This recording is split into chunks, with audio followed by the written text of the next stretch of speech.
سلام بچه ها، من نگین هستم. خوش اومدین به یه ویدیو جدید. اگه به سفر و طبیعت و جای خاص دنیا علاقه دارین حتما کانال رو سابسکرایب کنین و زنگوله رو فعال کنین که ویدیوی بعدی رو از دست ندین.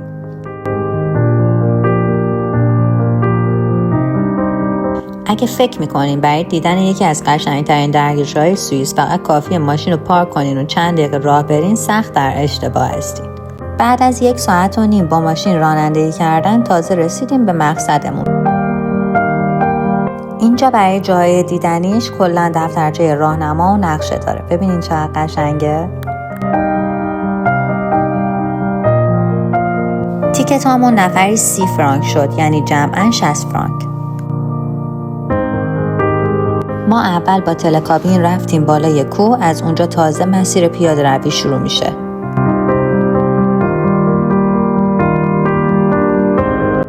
حدود 2 ساعت باید از مسیر کوهستانی پایین بیاین تا به دریاچه برسین.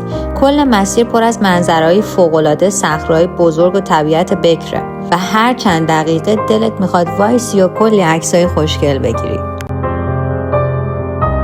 بچه‌ها داریم سراشیبی میریم پایین. الان هوا سرده، بارونم میومد ولی الان خورشید داره میاد. این که بهتون میگم سوئیسلند اصلا آب و هواش مشخص نیست، به خاطر اینکه هر آن ممکنه بارون بیاد و هر آن ممکنه خورشید بیاد. واقعا خیلی شوک شدم وقتی دیدم آدما این مسیر کوهستانی رو درست کردن. قرار از داخل کوه رد بشیم.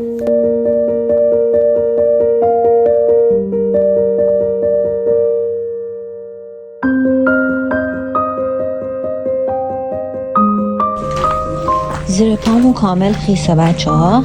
خیلی سرده داخل کوه، خیلی. یه حالت نمیدونم دقیقاً چجوریه، یه حالت گرد مانند داره که میری داخل خود دل کوه.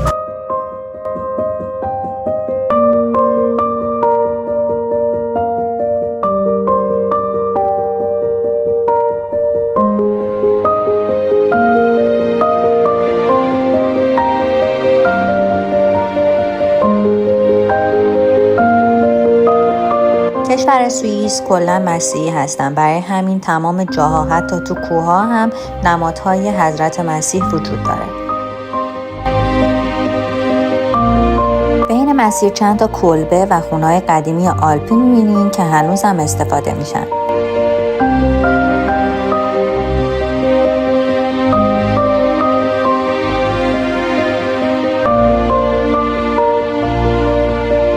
یه دونه رستوران کوهستانی هم هست که میتونین اونجا استراحت کنین، غذا بخورین یا فقط از منظره لذت ببرین. همین باعث میشه مسیر اصلا خسته کننده نباشه.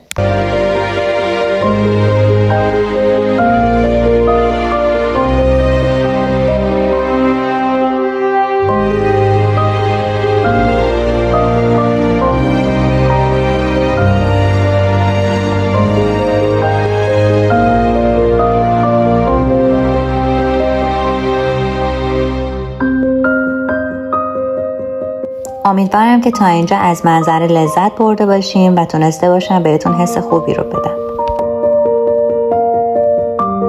ما از اینجا این خونه رو میبینین، این بالا اومدیم پایین توی کوه و داریم هی میریم پایین تر. بالاخره رسیدیم به دهکده سی آلپسی.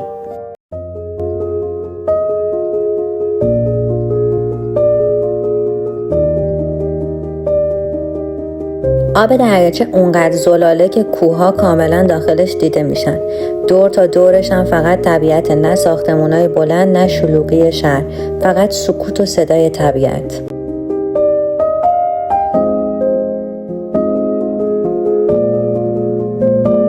اگه یه روزی به سوئیس سفر کردی و اهل طبیعت و کوهنوردی هستی اینجا رو از دست نده. به نظر من مسیر رسیدن به سی آلپسی حتی از خود دریاچه هم قشنگ‌تر. اینجا دیگه برای دادن بستنی و فروش بستنی از نیروهای انسانی کلاً استفاده نمی کنن. خود دستگاه پرداخت پول داره و بستنی رو برات آماده میکنه.